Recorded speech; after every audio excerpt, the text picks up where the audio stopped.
Na, La, Tensyonado ang mag-asawang Rosmilda at Isagani habang may sinisilip at pilit na sinisipit gamit ang nipper sa tenga ng mangingisdang si Tata. tunok lang lagi. Yung kakuanan, pistol, luklok mo siya dito.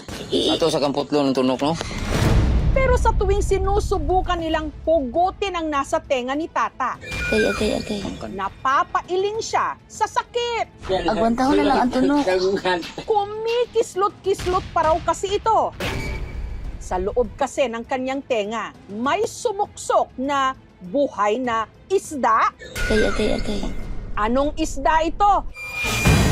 At paano naman ito napunta sa kanyang tenga? Hindi nakasulod sa imong galunggan, oy. Yating kadako, ano?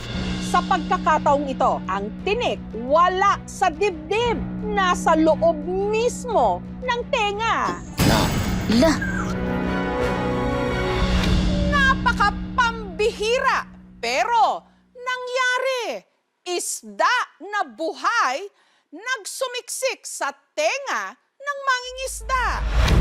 Umaga nitong March 22 nang inupahan si Tata na manlambat ng isda at alimango sa kanilang palaisdaan sa barangay Cabgan, Tambulig, Zamboanga del Sur. Daghan og isda, dako pa kog kalin og bahin sahay mabahinan kog 3,000 na 500 ang pinaka gamay. Akong gikuan ang tangkong, sidente po ni sod sa kuang dulunggan. Kulayan ako kaning kuha ang sa kuang diha sa dulunggan. Di man ako makuha kay kisi-kisi dahil hangtod nga medyo kuyawan po ko ato kay kasi jud og mga sulod yun niya ba. Nagpa-rescue na si Tata kina Isagani at Rosmilda. na. la, Hanggang sa nakumpirma nila na may isdangang diretsyong nakatalon papasok sa tenga ni Tata. hindi ako agad nakapaniwala. Sa TV ko lang yun nakikita. Hindi ko lubos akalain na mangyari yun sa tao. Si Rosmilda kumuha ng tiyan at nipper para sipitin ang maliit pero malaking perwisyong isda. Ayaw, Lukas, ha? Hindi nakasulod sa imong galunggan, oy. Yating kadako, ano? Ang salarin, ang napakamatinik na isda, ang isdang ibis. Duha ka tudlo ana ang gidak-on. Makakain yan ng tao. Pero, kailangan muna natin yun. Kunin yung mga tinik-tinik niya sa gilid. Lalabas yung mga isda na yan. Lalo na low tide na. Parang piste talaga kasi malakas yung kumain ng similya ng sugpo. Pwede naman magagamit pang pain or pang feeding sa alimango. Sila ay tinatawag na glass fishes. Sila po ay nakikita natin sa mga kabakawanan, malapit sa baybayin. Ang ibis naman po primarily ay hindi peste. In fact, sa Visayas areas, ito po ay isa sa mga paborito sa coastal communities na kilawin. Madali lang din daw itong mahuli. Pero sa kasong ito, hindi ang ibis na nagsusumiksik sa tenga ni Tata. Agay.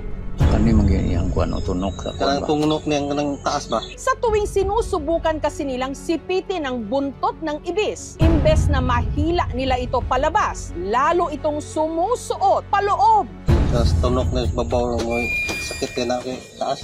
Ang mga ibis, mabilis naman daw mamatay kapag wala na sa tubig. Pero si Tata, hindi na makapaghintay pa, lalo't nangangamba siyang baka tuluyan siyang mabingi.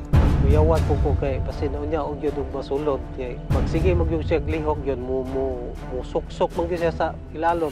Kaya pinilipit na nila ito at sinipit ng nipper. Wala man, nagamay. Ulo raman niya mo'y nakakuno. Ang kanilang kuan o silik mo yung paon. Kadali mo kanyang paon ng makuha ng silik. Kana pikasa. Hanggang sa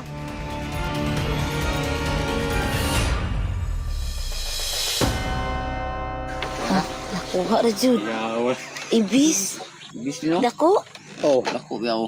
Nakagrabe po. Ito lang sa oras na ba? Wala yung nabilin tanok. Dago na pula. Yung pag na mismo na nakuha na yung asawa ko yung isda, patay na po siya kasi nga naputol yung buntot. Nalipay lang po ko nga nakuha na itong isda. Medyo sakit-sakit lang siya pero di man ingon wa man po to na ingon na samad yun siya.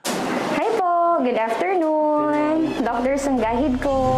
para makasigurong walang naiwang tinik ng ibis sa tenga ni Tata, sinamahan siya ng aming team na magpakonsulta sa isang ear, nose, and throat doctor.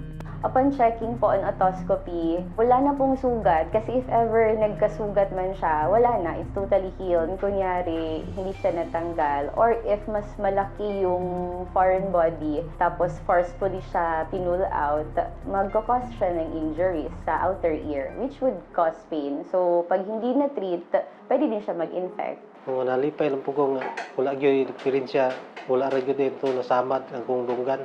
Nipper is not a forceps. It's a cutting tool. Pwede mong ma-break down yung object dun sa mismong location niya. Imbis na makuha mo siya as a whole, magiging durug-durug na siya. Ang ginagawa namin dyan is to drop mineral oil at ang ating baby oil para ma-suffocate and eventually hindi siya mag-struggle dun sa loob at tuluyang pumasok. La, Mag-amping na po kasunod kay Basinog. Basig basundan na po niya, pero imposible na kayo. Ang ipinagpapasalamat ni Tata, tuluyan na siyang nabunutan ng tinik, hindi lang sa dibdib, kundi pati sa tenga. nakuha ra jud. Ibis. Ibis no? Dako. Oh, dako yaw.